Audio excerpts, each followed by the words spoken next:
And I think that people are looking for an independent voice, a real independent voice that at least has an inkling of what they're talking about.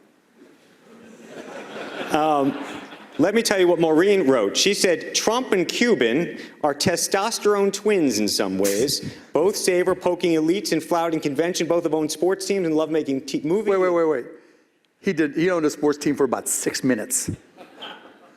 But the government has conspired against him. Trump and the deep state in Cuban when he fended off insider trading charges by the SEC, which we should also talk about. But tell me, do you think in this environment we have moved to a completely different place in politics in America, which is to say business people writ large, you hear all sorts of names, whether it be Bob Iger of Disney as a possibility. Have we moved to a different place? Are the next elected candidates of all stripes not going to be people who spent time in politics historically, but maybe people like you? Yes. I think, I'll tell you a quick story. I've known Donald, a lot of people here have. I was talking to him, I even supported him briefly, and then got to know him. And I was talking to a friend in Dallas, a red state, and I was explaining what I knew about him and why I was not going to support him any longer. And I said, why would you vote for this man after all I've just said? He goes, Mark, let me just tell you something. This guy is in his 50s that I've known forever. He goes, I've been voting for politicians my entire adult life, and they've done nothing for me, and I've not seen any results. You know the definition of insanity? There you go. And when you go around the country and you talk to people and you ask, you know, why did you go this way? Why did you vote this way? People are tired of politicians and the things that politicians do.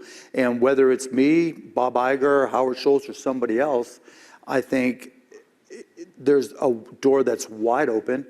And I think somebody who doesn't have a deep affiliation with either party or with politicians has an even greater opportunity. Okay, it was reported that, quote, Steve Bannon had identified Cuban as the #1 threat for 2020 because he could appeal to Republicans and independents. You met with Steve Bannon at some point. Yeah.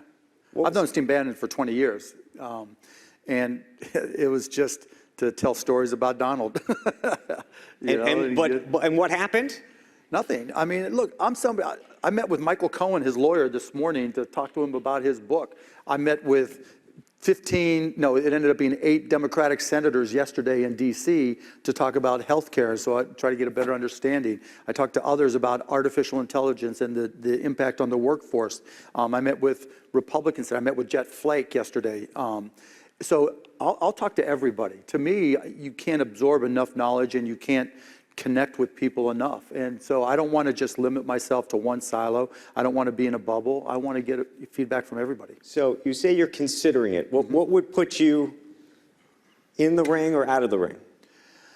The reason why I'm considering and haven't committed is because I've got 3 kids.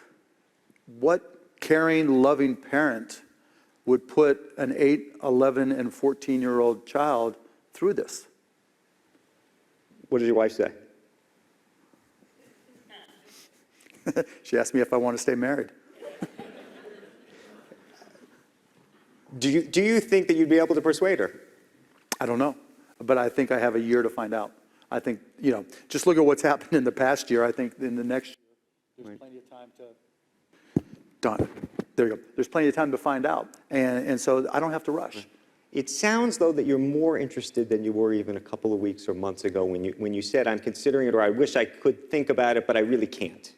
No, I wouldn't say I'm more interested. I just think the circumstances continue to change. And as things evolve, it becomes more interesting. And as a citizen, I become concerned. Look, where I'm at in my life, if I have a chance to influence policy or if I have a chance to do something good for the country, I want to try to do it. And that doesn't necessarily mean I have to run for president. There's a lot of ways to have an impact.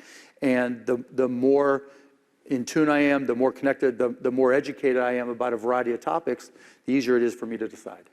And you would, if you ran, you would run as a Democrat? No, absolutely not. As an independent?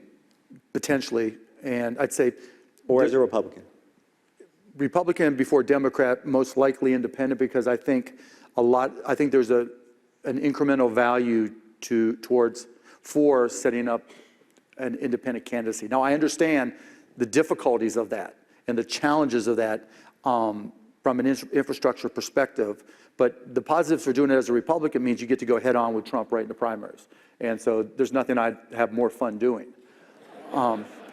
The benefit of being an independent is you go right to the golden ticket time, right? And if I get enough support in the polls, then I get to participate with the debates, which is right up there with something. I think you really are considering and thinking about it. I'm considering, obviously considering, but again, what caring, loving parent would put their 3 young children through the disaster? I mean, my now 14-year-old girl, it's hard enough raising a 14-year-old girl.